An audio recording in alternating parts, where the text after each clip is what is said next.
Hello friends, welcome to my channel. So today we will be reading about the mapping for April month 2024. So let's see, first one is Africa's Afar Triangle. Africa का जो offer triangle है वहाँ पे एक fault दिखा है जिसका बोला जा रहा है कि पोटेंशियल है सिक्स्थ ओशन बनने का। अभी 5 ओशन है, Atlantic, Indian, Pacific, southern, Arctic ocean. Sixth ocean बन सकता है अफ्रीका का अफर ट्राइंगल के रीजन में ड्यू टू अ फॉल्ट। तो ये जो मतलब फॉल्ट है, जो रिफ्ट है, वो उसका कॉज है टेक्टोनिक प्लेट मूवमेंट्स और ईस्ट अफ्रीकन रिफ्ट सिस्टम के वजह से ये हो सकता है, माना जाता है।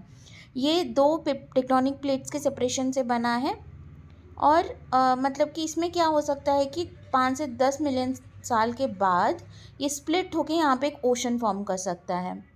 और ये एक पार्ट है great rift valley in east Africa. ये एरिट्रिया, डिजिबूटी और अफार रीजन ऑफ इथोपिया को ओवरलैप करता है और इसमें लेक असल है। एरिट्रिया, डिजिबूटी, अफार रीजन और लेक असल इसके साथ जुड़ा हुआ है जो अफ्रीका का लोएस्ट पॉइंट है। ये जो रीजन है यहाँ पे काफ़ी ज़्यादा हीट और ड्रॉट एक्सपीरियंस होता है, उसके साथ साथ हॉटेस्ट टेम्परेचर ऑन अर्थ इसी रीजन में पाया जाता है।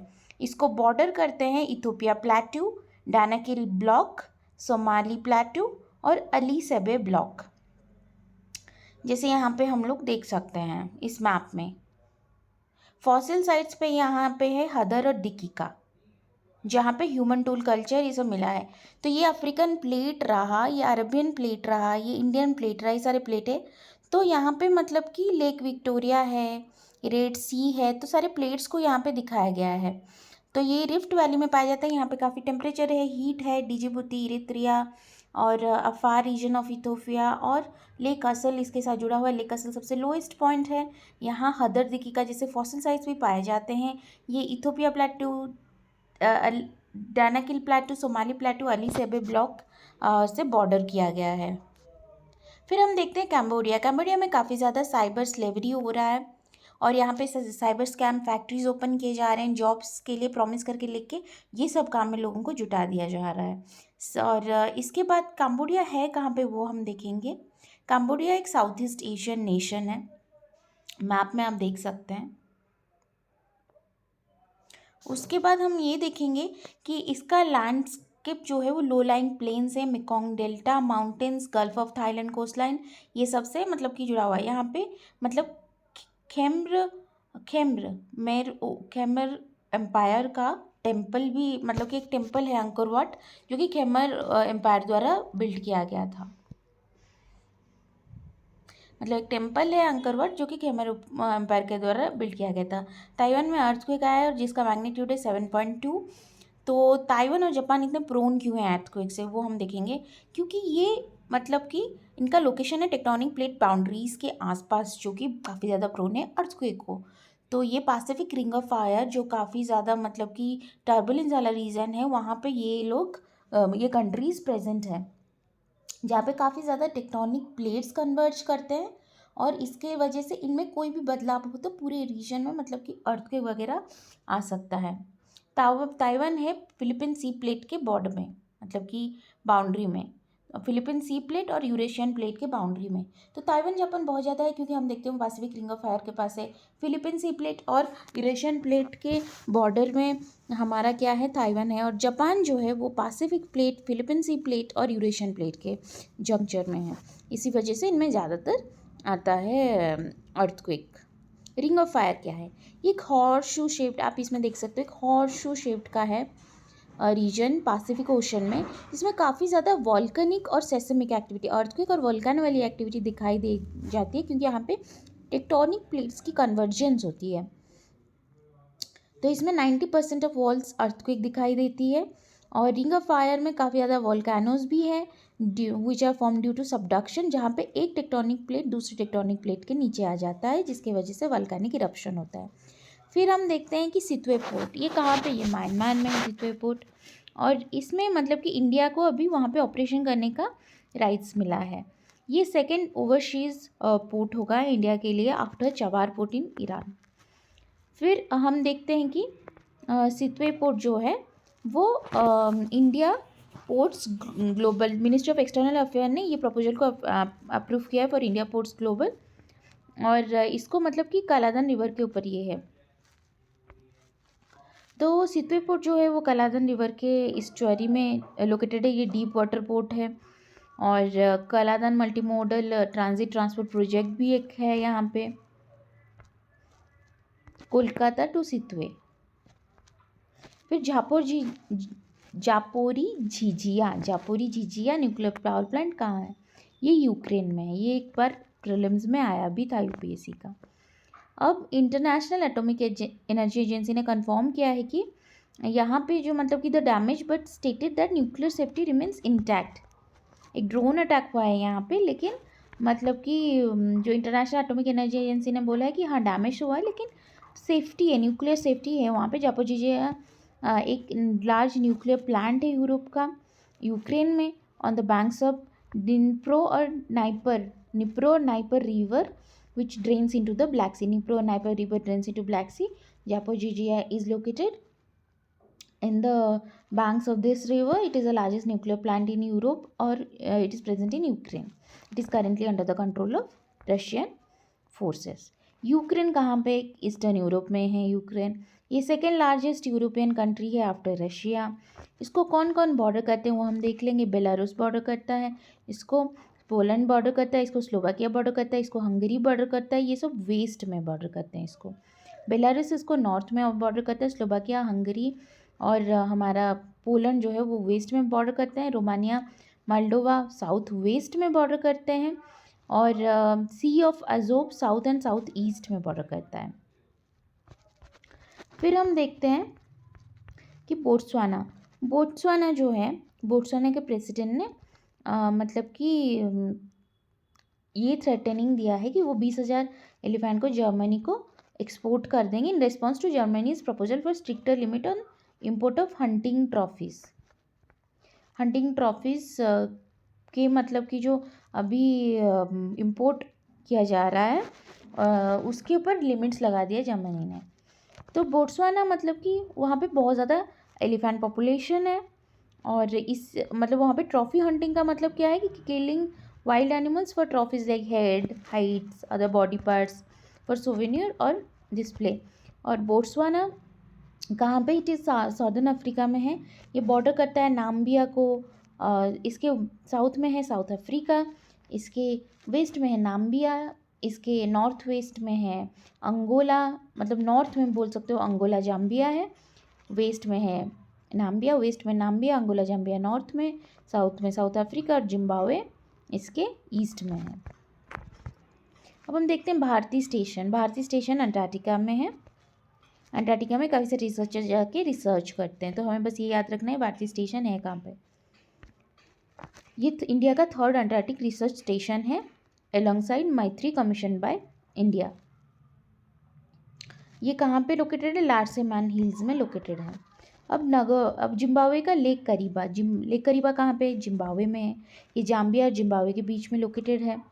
और ये वर्ल्ड का लार्जेस्ट आर्टिफिशियल लेक है and reservoir by volume.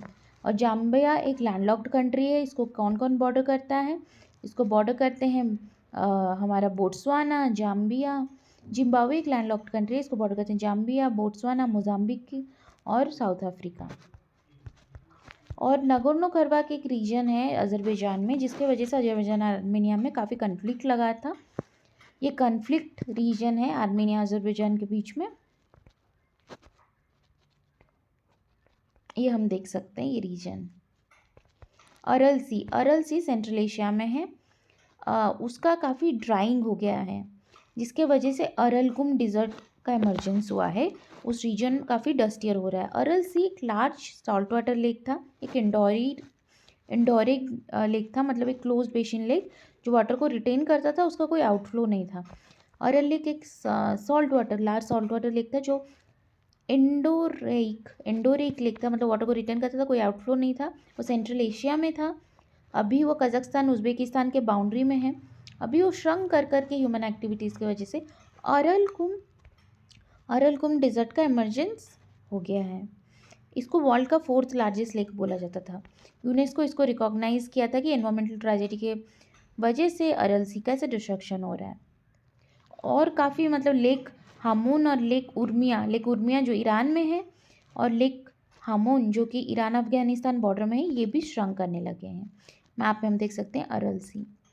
Philippines जो है, यहाँ पे क्या हुआ है कि इंडिया डिलीवर किया है अपना first batch of BrahMos supersonic cruise missile to Philippines. BrahMos missile क्या है? ये एक high speed 2-3 Mach propelled by jet engine. इसके की फीचर्स हैं फायर एंड फॉरगेट, और इसका फ्लाइट रेंज है 290 kilometre and A low radar signature. अब हम देखते हैं सेकेंड थॉमस शोल रिफ। सेकेंड थॉमस शोल रिफ जो है, इसको स्पार्टली आइलैंड्स बोलते हैं, जो कि साउथ चाइना सी में है। सबमर्ज्ड रीफ है साउथ चाइना सी में। ये फिलीपींस का एक्सक्लूसिव इकोनॉमिक जोन में है। ये साउथ चाइना सी में है। ये सबमर्ज्ड रीफ साउथ चाइना सी जो है, ये वेस्टर्न पैसिफिक ओशन में एक वास्ट एरिया है, जो सिंगापुर से लेकर स्ट्रेट ऑफ मलाक्का तक एक्सटेंड करता है to the state of Taiwan in the north east. तो state of Malacca in the south east to Taiwan in the north east. तो क्या हुआ है कि ये जो रीजन है, यहाँ पे काफ़ी जियोपॉलिटिकल टेंशन चलता है। एक 9 डैश लाइन है जो चाइना क्लेम करता है, जो साउथ चाइना सी को इनकम्पस करता है। तो की डिस्प्यूटेड फीचर इसमें क्या क्या है? स्पार्टली आइलैंड्स, जिसको बहुत सारे कंट्रीज बोलते हैं ये हमारा है, जैसे चाइना हो गया, ताइवान हो गया, वियतनाम हो गया, फिलीपींस हो गया, मलेशिया हो गया। पैरासेल आइलैंड इस चाइना कंट्रोल करता है, लेकिन इसको ताइवान और वियतनाम इसको क्लेम करते हैं। स्कारबोरो शोल, इसको चाइना, ताइवान, फिलीपींस के बीच में क्लेम किया जाता है। ये हो गया। Mischief reef, Hughes reef, Johnson south reef सारे यहीं पे है। ईस्टर आइलैंड क्या है? मतलब कि हाँ, यहाँ पे काफ़ी सारे मरीन लाइफ के डिस्कवर किया गया है ईस्टर आइलैंड में। सालस से गोम्स, ये क्या है? अंडर वाटर माउंटेन चेन है साउथ ईस्टर्न पैसिफिक रीजन में, जो मतलब ईस्ट पैसिफिक राइज से लेकर नजका रीज तक है, ओरिएंटेशन है इसका। यहाँ पे काफ़ी ज़्यादा हमें मिला है मरीन लाइफ। ईस्टर आइलैंड क्या है? ये चिलियन टेरिटरी है साउथ ईस्टर्न पैसिफिक ओशन में, famous for its monumental statues called Moai. इसको यूनेस्को हेरिटेज साइट का भी रिकॉग्निशन मिला है। ये वर्ल्ड का मोस्ट रिमोट इनहैबिटेड आइलैंड्स हैं। माउंट एरबस, ईस्टर आइलैंड यहाँ पे चील का पैसिफिक ओशन में।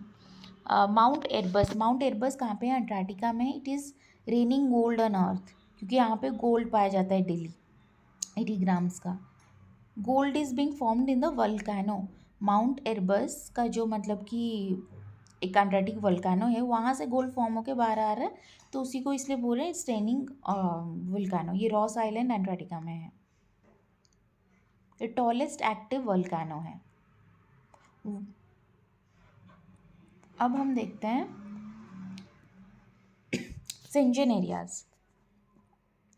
सेंजन एरिया वर्ल्ड का लार्जेस्ट फ्री ट्रैवल एरिया है, मतलब 27 कंट्रीज हैं इसमें, और 23 कंट्रीज जो है and all members of European Free Trade Association, Iceland, लिechtenstein, नॉर्वे, स्विट्जरलैंड, ये सब मतलब कि ओरिजिनेटिंग इन 1985। ये एक इंटरगवर्नमेंटल प्रोजेक्ट है among 5 EU countries, France, Germany, Belgium, Netherland, Luxembourg, to facilitate seamless travel. Europe का ट्रैवल एरिया 27 कंट्रीज है, सीमलेस ट्रैवल के लिए ये डिज़ाइन किया गया है। तो अभी क्या हुआ है कि इंडिया नेशनल अभी long term multi entry Schengen visa उनको मिल सकता है। Blue whales make a come back in Seychelles. Blue whales क्या है? लार्जेस्ट लाउडेस्ट एनिमल है ऑन द प्लानट, एंड ये हर जगह है एक्सेप्ट फॉर द आर्टिक। ये 80 से 90 साल जीते हैं। ये इनका डाइट मेनली क्रील और मरीन क्रूस्टेशियन है। कमर्शियल वेलिंग की वजह से इनका डेथ हो रहा है। सिचुलिस कहाँ पे है? ये अफ्रीका का एक छोटा सा कंट्री है in the archipelago of 155 islands. यहाँ पे मतलब कि जायंट अल्डाब्रा टर्टोइजेस पाए जाते हैं। It is located in the north east of Madagascar with Kenya to the west. Netherland में क्या हुआ है कि एक coral conservatory project, world coral conservatory project has been added to Europe's largest reef at Burgers zoo. Burgers zoo कहाँ पे है? Netherland में है।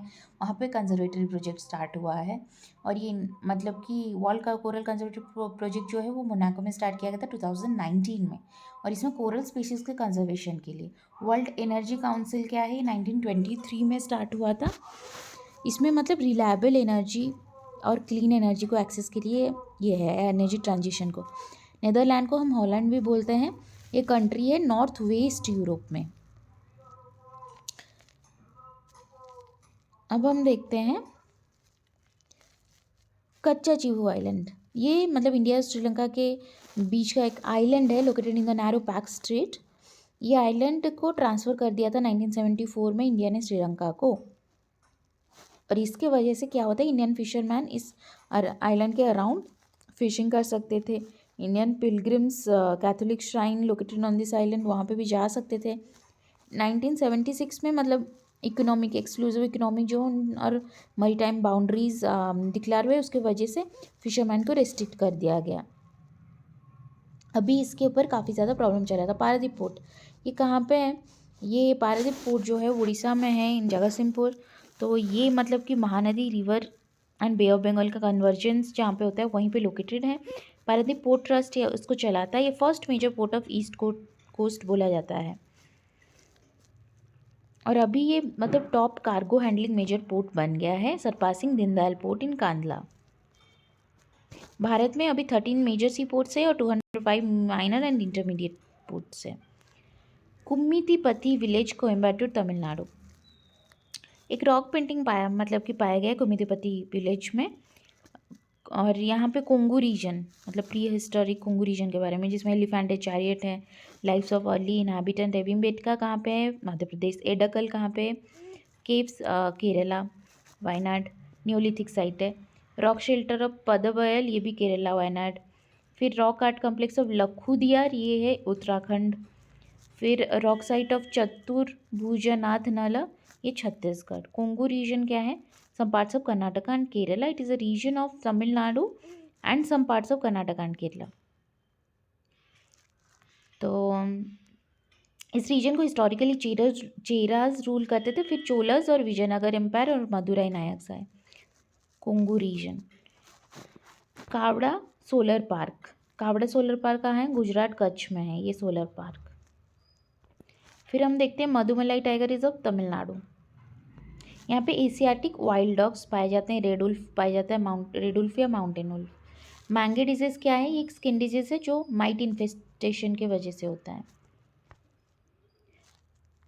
फिर हम देखते हैं कि हरियाणा का कैलेसर वाइल्ड लाइफ सेंचुरी है, ये हरियाणा में है ये कैलेसर वाइल्ड लाइफ सेंचुरी, शिवालिक के फुटहिल्स में है। और बस यहीं पे हमारा ख़त्म होता है मैपिंग। Thank you.